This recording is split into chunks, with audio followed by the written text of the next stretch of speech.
Greetings and welcome once again to the Great British Car Journey, where today it is, confusingly, coffee and cars from between 9 and 11. And I was going to say, it doesn't actually open yet, but there appears to be a bit down there that is open. So maybe it is open. I'm just waiting for Matt to appear, and then we'll have a little wander around to see what's here, which at the moment is not much. I can see a 2CV and I can see a Mark II Escort. I think there's an SD1 just gone past, and I think that's part of the Drive Dad's Car thing. But yeah, apart from that, it's a bit scarce. I shall join you later when we've had a mooch.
See, we've got a little RS2000, which is quite a nice little thing. Look at that colour. Julia'd love that colour, but she wouldn't like the price tag that's attached to it, unfortunately.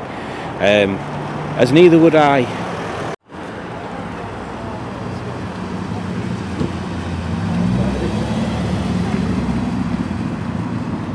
Rally spec. I wonder if this is somebody that works here or something, because this has been here before. Has it? I've not seen this one before. So we've just been looking at Mark IIs, and this is a Mark something or other. GTI, is it? Well, is it a GTI though? So they look random stick-on lettery type things. It's got nice seats.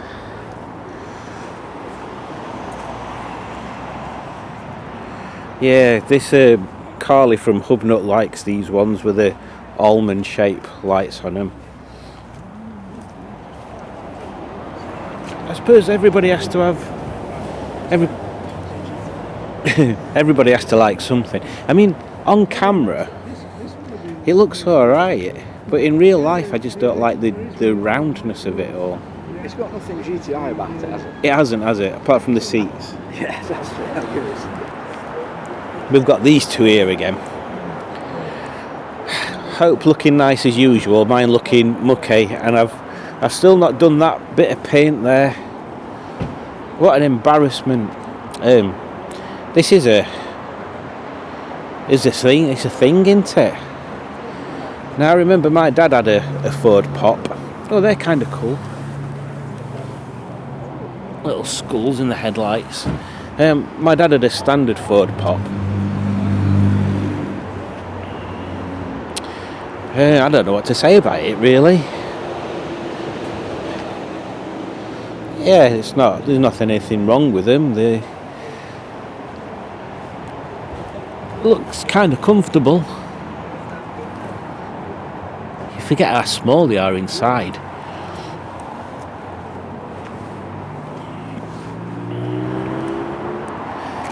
So the one my dad had was obviously just a standard Ford Pop, and they used to get me, my mum, my brother and me, and my dad obviously, in it to car shows and stuff. In fact, I remember us going to Cryche Tramway Museum, which is just over there somewhere.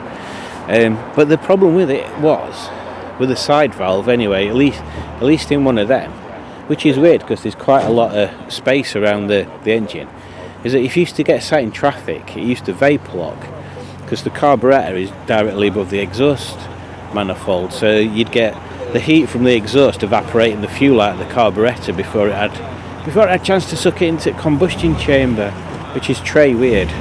So we fitted a little metal shelf type thing just underneath the carburettor to try and stop that.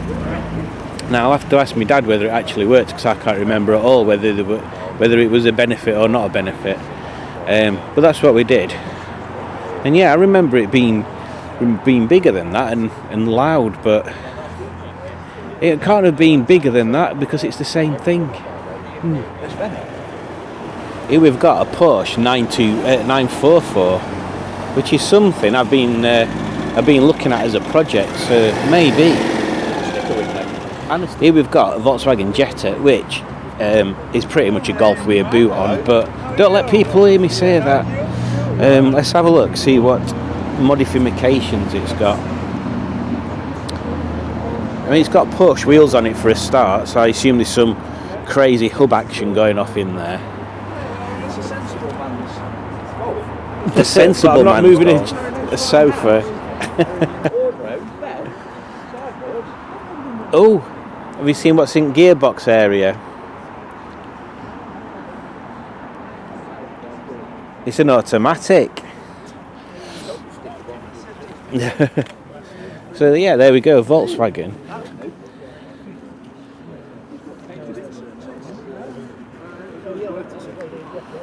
Oh, we'll have to have a look at that in a second. Painted bits on his squirty whittles.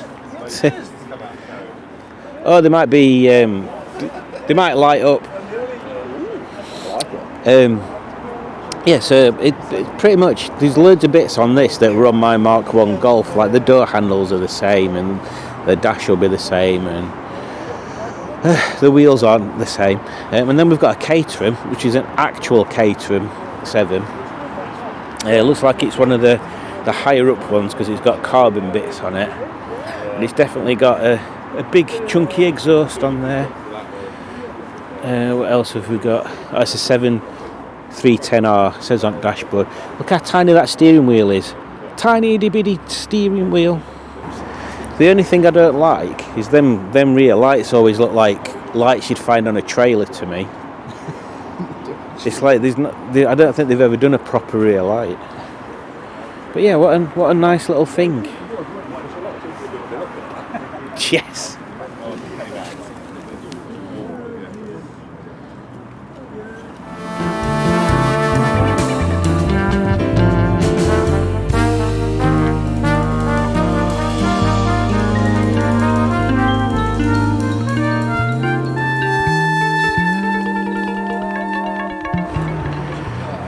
So while I'm still selling the bike, which I've not even advertised yet, so I need to do that, I've been looking for project ideas. So Beetle's at the top of the list, and then a Boxster or a 944 or a Herald or a Vitesse. Pretty much anything's open, but the Beetle is the main thing. But there's a 944 here, and I can't remember the last time I actually saw one in the flesh that weren't on a lift in Kevin's. So let's have a quick look round, see what we can see, and if we find them attractive.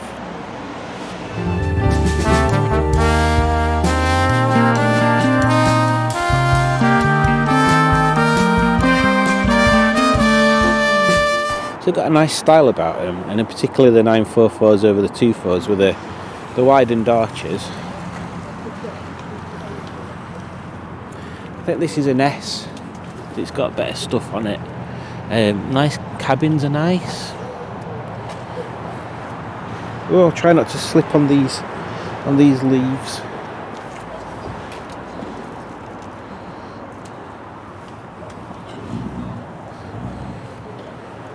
I suppose the main question that I'd have to ask myself is, would it fit in the garage? That's the main question. And I think the answer to that would be, I would make it fit in the garage. Because apparently they are really reliable and quite practical classics. So maybe that would be one on the list. Less rotary than a Beetle, but is it as much fun? And I'd have to MOT and tax it, whereas a Beetle would be exempt. Things to consider. Although I've just spotted something that I'm not sure I'd be in agreement with. What do you reckon to that, Matt? I really like this one. No, I mean that. Which bit? The windscreen wipers. Oh, the wiper. Oh, we're on to the wiper debate. Wiper debate. New modern wipers on an old car. I'm just like, they do look quite chunky. Not really like suited to It's tricky because I'm thinking, at first when I saw them I thought, no, don't agree with that at all. But now I'm thinking they kind of look a bit 80s anyway, don't they?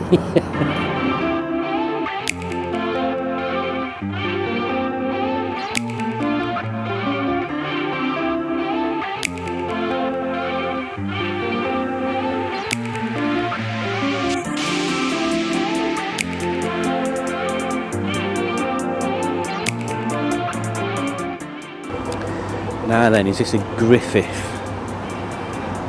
It is a Griffith 500.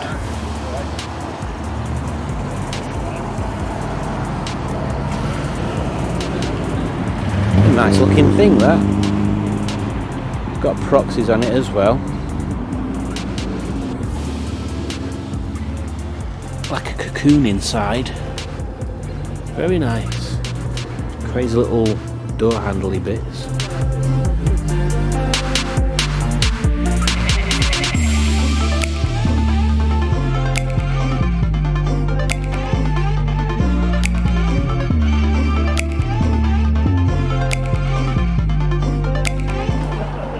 I suppose that's the thing with TVRs as well. They're a bit of a mad sports car. There's always some design element on them that doesn't look quite right. Well, it looks right, but it doesn't look conventional. That's the word. So like there's the gills on this one. There's the weird door opening catchers. Everything else looks standard sports car-y, and there's just those little enhancements that you can look at it and you can go, that's a TVR. Definitely a TVR, that. And yeah, I didn't realise at first about TVRs, but they're named after Trevor, the person that started the company. TVR stands for Trevor.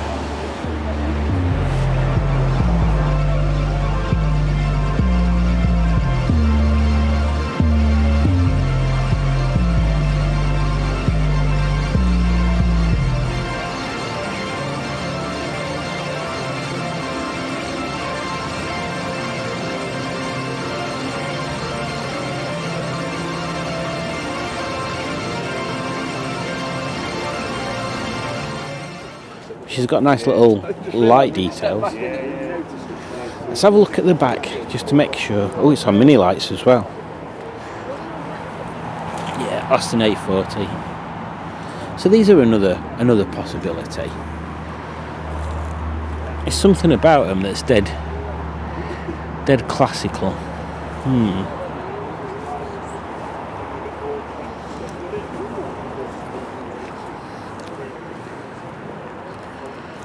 Yes, maybe. I like the grills as well. But this is a low light, splitty Moggy. This will be an actual Morris Minor, not a Morris 1000. Oh, nearly fallen over. It's a weird colour. Again, this camera's crap at actually putting colours on anything. It's kind of like, it's like an almond green, like a really pale green colour. She's dead unusual, but it really suits that shape, because it's a very 50s looking car. That noise is that Austin Healey thing that's going up and down all the time. In fact, there's loads of Drive Dad's car things going on today. I'll try and show you. So up there is the Drive Dad's car area, and look how busy it is. There's people driving around all over the place and stuff. It's bonkers. And then they go down that bit there to have a photo taken, apparently. But yeah, everything's looking quite good. In fact, I'll give you a bit of a look round.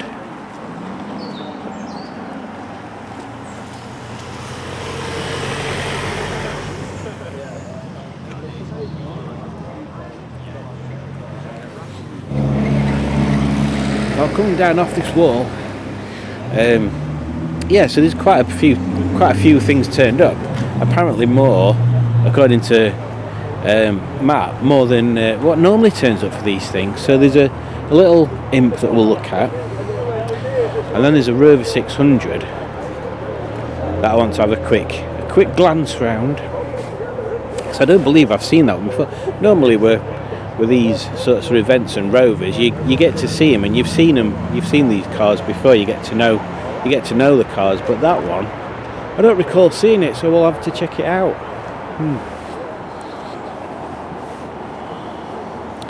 Got a little imp, which would be on the list, but I believe they're a bit out of my price range there. But the main thing is this. Now I'm pretty sure that is the same colour as Gen Z. I'm sure that's British Racing Green. It looks very similar, if not. So let's have a look inside. Looks high spec. Pretty sure them seat patterns are one of the highest spec ones. Oh, and in typical early 600, you don't actually say. It just says 600, which is always useful.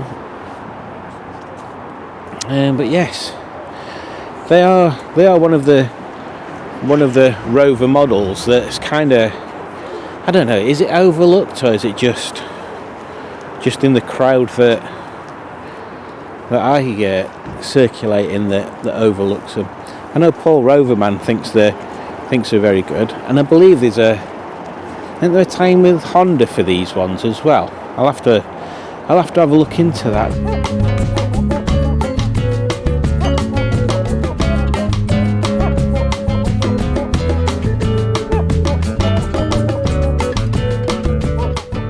But yeah, I do like these. I do like them. This thing, again, this is a Hudson, apparently. Oh, and I'll show you the badge on the front. That's kind of cool. Look at that. I assume there's supposed to be some sort of light in there, but that'd be quite good, wouldn't it? And look at that paintwork. In fact, is it flip? Or is it just painted really well? Yes, kind of flip, so the more you walk around it, the more purple there is and less black. Is it just the bonnet? I think it is just the bonnet, and it's faded into the wings. That's kind of cool. And then look at that. They're the kind of wind deflectors that you want. And then if you go to the back, try not to get run over. Look at them lights. That is pretty sweet. Now there's a lot of this business going off with this car. Zip ties holding the boot shut, and a bungee rope holding the bonnet down. There's that Healey again. But yeah, what a nice colour. That definitely would not fit in the garage, but it would fit in some sort of Fallout type scenario. There it is, a Hudson Commodore lead sled. So that's kind of it for around here, really. So hope you enjoy that. Don't forget to click like, subscribe, leave a comment, share with your friends. And who can we share with this time? Share with your friends, share with your petrol station attendant, because if you've got any of these cars that have been showing you today, other than mine, because you don't really need to go to the petrol station that often in mine. You will probably get very well acquainted with your petrol station attendant, so share it with them as well. Bye.